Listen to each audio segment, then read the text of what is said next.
Hello, this is Dr. Grande. Today I will analyze the case of Blake Leibel.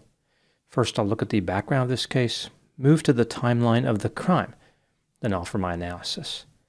Blake Leibel was born on May 8, 1981, and was raised in Toronto, Ontario, Canada. His father, Lorne, was an extremely wealthy real estate developer, and his mother, Eleanor, was an heir to a business that manufactured plastics. Blake had a brother named Cody. When his parents divorced, Cody lived with Lorne, and Blake lived with Eleanor. Even with the divorce, everybody involved was still wealthy. Blake lived a life of luxury. In his early 20s, Blake moved to Los Angeles, California. In 2006, he became romantically involved with a woman named Amanda Braun, and at some point, the couple married. As far as his career, Blake dreamed of being a Hollywood director and pursuing other creative endeavors. He didn't really have much in the way of talent, but he did have his parents' money. Blake thought of himself as a high roller, an important Hollywood figure who demanded recognition. His constant effort to attract attention included driving expensive vehicles. In 2010, Blake published a graphic novel titled Syndrome. It was about a neuropathologist who believed he could eradicate evil from the human brain. The novel really wasn't well written, successful, or in possession of any redeeming value, but Blake was not discouraged. He involved himself in other creative projects. He directed a low-budget movie titled Bald. This film was about a college student who tried to raise money for a hair transplant. He also directed 3 episodes of Spaceballs, the animated series. Unlike the movie Spaceballs, on which the series was based, Blake's career wasn't traveling at ludicrous speed. It was just plain ludicrous. Blake was just wasting money in Hollywood. He was never going to be successful, but he just would not give up. In 2011, when his mother Eleanor died, he went to court and fought over her $12 million estate. Ultimately, he received $1.7 million, which was paid in monthly installments. In 2015, Blake suddenly separated from his wife Amanda. The timing was noteworthy. Amanda was just about to give birth to their second child. Blake became engaged to a woman named Yana Kazian. She had been born in Ukraine and moved to the United States to find success and happiness. Blake and Yana lived in a 2-bedroom apartment on Holloway Drive in West Hollywood. Yana became pregnant with Blake's child. In April 2016, Yana's mother Olga traveled from Ukraine to Los Angeles to help her daughter. On May 3, 2016, Yana gave birth to a daughter named Diana. Initially, Diana lived with Yana, but after a few days, Olga cared for Diana in a nearby apartment, which was paid for by Blake. Yana wanted to focus her efforts on trying to repair her relationship with Blake. She discovered that he was having an affair with a woman named Constance, who lived a few miles away in a house Blake paid for. Now moving to the timeline of the crime. On May 23, 2016, Yana and her mother Olga went shopping for a baby stroller. This was the last time Olga would see her daughter in person. On the next day, May 24, they had a brief phone conversation in the afternoon. This was the last time Olga would communicate with her daughter. On May 25, Olga tried calling her daughter, Yana, many times without success and became worried. At about 1:44 p.m., Olga and a friend went to Yana's apartment to look for her. In the garage of the complex, Olga saw the motor vehicle that her daughter usually drove. Olga went to the front of the complex. After noticing that the sliding glass door on the balcony to Yana's unit was open, she called out, "Blake, open the door for me." She then saw Blake's silhouette and hand as he closed the door. Olga contacted the police, who responded to the complex. They could not see anybody in the apartment by looking through the windows, and there did not appear to be any movement or noise from inside. One officer knocked on the door and rang the doorbell several times without a response. At 4:20 p.m. and 4:45 p.m., the police called Blake. They left voicemails informing him that they needed to speak to him urgently. Blake never called back, and the police left. On the next day, May 26, 2016, Olga called and texted her daughter several times, but Yana did not answer. She went back to her daughter's apartment and called 911. A police officer arrived. He knocked on the door, but there was no answer. The officer called Blake and left him a voicemail, wanting to know if he and Yana were okay. After this, the officer obtained a key to the apartment. When other officers arrived, the door was unlocked, but a swing bar door latch was engaged from the inside, so they could not open the door. Believing that they were dealing with exigent circumstances, the police kicked in the door. The apartment was completely dark. Officers found a hallway door, which was locked. They tried to open it, but there was a mattress behind the door. After they managed to get through this door, they made their way to the master bedroom.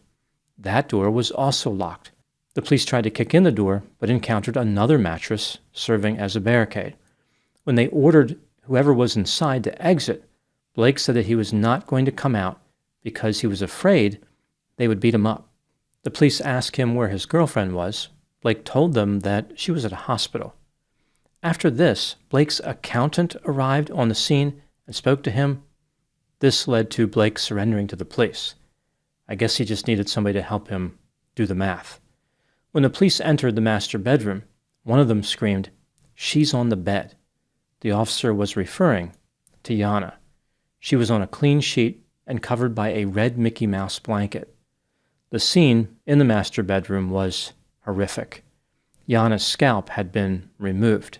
Her body had been drained of blood, and the blood was spread all over the apartment. The police believed that a green paring knife was used as the murder weapon. An autopsy revealed that Yana had died from blood loss due to head trauma. Blake Leibel was charged with murder, torture, mayhem, and aggravated mayhem. The state had an incredibly strong case against Blake. He had been caught in the master bedroom with the murder victim. On June 20, 2018, Blake was convicted of first-degree murder, torture, and aggravated mayhem. 6 days later, he was sentenced to life in prison without the possibility of parole, plus a consecutive term of 1 year for using a deadly weapon. Now moving to my analysis. The murder of Yana Kazian was horrific. The skin from her head had been cut and torn away. These injuries were inflicted over a substantial period of time. Yana was alive during most of it. This was the most heinous crime that many of the responding officers had ever seen. There is no doubt that Blake Leibel was guilty of this murder. The real question is about his motive. Why would he perpetrate such a brutal and sadistic crime? Not surprisingly, a lot of attention has been focused on the graphic novel Syndrome, which was written by Blake. There are reasons to believe that Blake connected his story to real-life people. As I mentioned, the book was about a neuropathologist who was trying to cure evil. To prove his theory, the physician experimented on a serial killer. Originally, the physician was named Wolf Brunswick, but right before the book went to press, Blake changed the name to his mother's maiden name. There was also a character named Karen Oates. Ultimately, Karen became the target of the serial killer because the physician used her as bait. The serial killer stabbed Karen. After the book was published, Blake introduced Yana to a friend, saying that she was the real Karen. The book Syndrome included a discussion about draining the blood of victims. Yana had lost a tremendous amount of blood. There was an illustration in the book of a female victim who had been decapitated. Yana was not decapitated, but quite a bit of skin had been removed from her head. With the content of the book in mind, what do I think happened in this case? This is just a theory, my opinion. Blake Leibel was self-centered, grandiose, pretentious, arrogant, sadistic, cold, callous, manipulative, deceptive, remorseless, hedonistic, materialistic, shameless, ruthless, falsely believed he was special, had a sense of entitlement, and was exceedingly creepy. Blake appeared to be highly motivated to have sex. For example, Yana's mother, Olga, said that Yana complained that Blake constantly demanded sex. Not long before the murder, Blake was arrested after his lover, Constance, reported him for unwanted touching. He was never prosecuted for this alleged offense. Blake told the police that women did not like him. His assessment was probably accurate. He was only able to maintain multiple romantic relationships because he had a lot of money to throw around. Essentially, he was buying companionship. For many years, Blake had a dark fantasy about dominating and murdering a woman. He was so compelled by this desire, he wrote a book about it. It contained events that he wanted to participate in.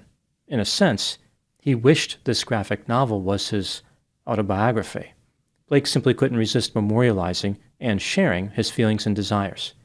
He believed that other people would immediately identify with his dark fantasy. This is a way to test the waters and see how people would respond to the thoughts he was having. In the beginning of the book, there was the question, if you love hurting things, what do you do? This may have been a legitimate question from Blake's point of view. He really wanted to know the answer.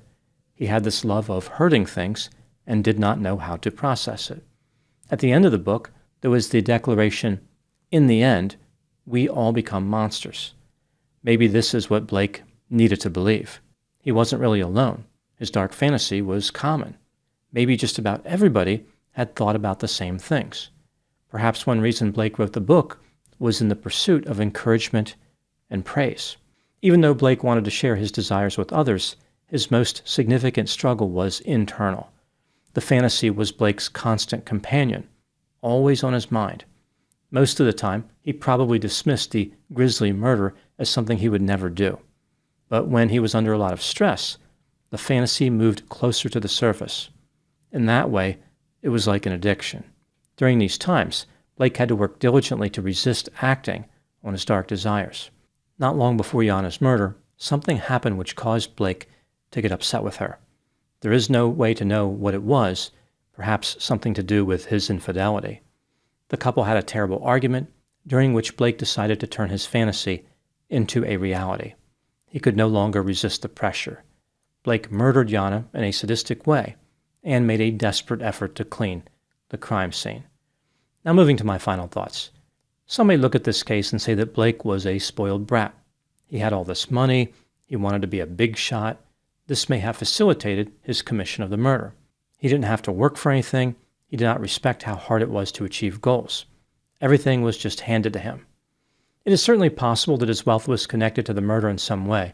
For instance, it made it easier for him to find women. But another argument could be made. All the money that Blake had may have delayed him acting on his desire to commit murder. He was able to use that money to buy what he wanted. He could satisfy some of his desires. If he didn't have the money, maybe Blake would have viewed himself as having nothing to lose. This stressor would have pushed him to kill sooner than he did. There is no way to know exactly what the impact of the money was, but one thing is for certain. It is a red flag if a man can only find a romantic interest because of his money. Most men in this situation will not commit murder, but the dangers of being cold and distant are real.